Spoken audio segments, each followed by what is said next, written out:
జీవితాంతం అక్షరాలు నేర్పించి ఎంతో మంది భవిష్యత్తును తీర్చిదిద్దిన ఒక గురువు తన వృత్తి నుంచి గౌరవంగా వీడ్గోలు తీసుకునే సమయంలో కూడా అవినీతి నీడలు అతడిని వెంటాడాయి. విద్యాబుద్ధులు నేర్పాల్సిన స్థానంలో కూర్చొని తోటి ఉపాధ్యాయుడి కన్నిటిని కూడా చూడలేని దురాశాపరులు ఏసీబీ వలకు చిక్కారు.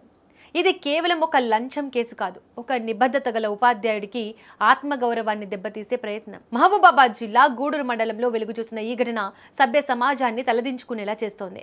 అయోధ్యాపురం ప్రాథమిక పాఠశాల head master Ravikumar, school assistant Chandramouli తన స్వార్థం కోసం ఎంతకైనా తెగిస్తారని నిరూపించుకున్నారు. అదే మండలంలో వాగ్య తండాలు పనిచేస్తున్న రవీంద్ర అనే ఉత్తమ ఉపాధ్యాయుడు ఈ నెల 31న రిటైర్ కాబోతున్నాడు. 30 ఏళ్లకు పైగా పాఠాలు నేర్పిన ఆయన శేష జీవితాన్ని ప్రశాంతంగా గడపాలని ఆశించాడు. తన రిటైర్మెంట్ బెనిఫిట్స్ ఫైల్ ముందుకు కదలాలని కోరుతూ అధికారుల చుట్టూ తిరిగాడు. కానీ అక్కడున్నది విద్యాబుద్ధులు నేర్పే మనుషులు కాదు, లంచం కోసం ఆశపడే ఆకలి తోడేళ్లు అని ఆయనకు ఆలస్యంగా అర్థమైంది. తనకు రావాల్సిన సొమ్ము కోసం రవీందర్ అభ్యర్థిస్తే హెడ్ మాస్టర్ రవికుమార్ మరియు టీచర్ చంద్రమౌళి ఏకంగా 45,000 రూపాయలు డిమాండ్ చేశారు. అంత సొమ్ము ఇచ్చుకోలేనని, తన కష్టార్జితం కోసం ఇలా వేధించకూడదని ఆ వృద్ధ ఉపాధ్యాయుడు కాళ్ల వేళ్ల పడి వేడుకున్నా ఆ పాపాత్ములకు కనికరం కలగలేదు.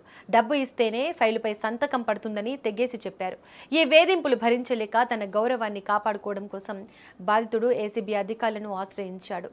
ఈ క్రమంలోనే పథకం ప్రకారం మొదటి విడతగా 15,000 రూపాయల నగదును రవీందర్ నుంచి తీసుకుంటుండగా ఏసీబీ డీఎస్పీ సాంబయ్య బృందం మెరుపు దాడి చేసింది. ఆ అవినీతి అధికారులను రెడ్ హ్యాండెడ్ గా పట్టుకున్నారు. వారి చేతులకు అంటుకున్న లంచం రంగు బయటపడింది.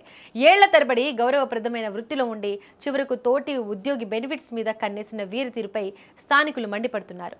రిటైర్మెంట్ వేళ ఒక ఉపాధ్యాయుడికి వీడ్గోలు పలికి సత్కరించాల్సింది పోయి ఇలా డబ్బు కోసం వేధించడం అత్యంత హేయమైన చర్య. విద్యా వ్యవస్థకే మచ్చ తెచ్చే ఇలాంటి వ్యక్తులకు కఠిన శిక్ష పడాలని అంతా కోరుకుంటున్నారు.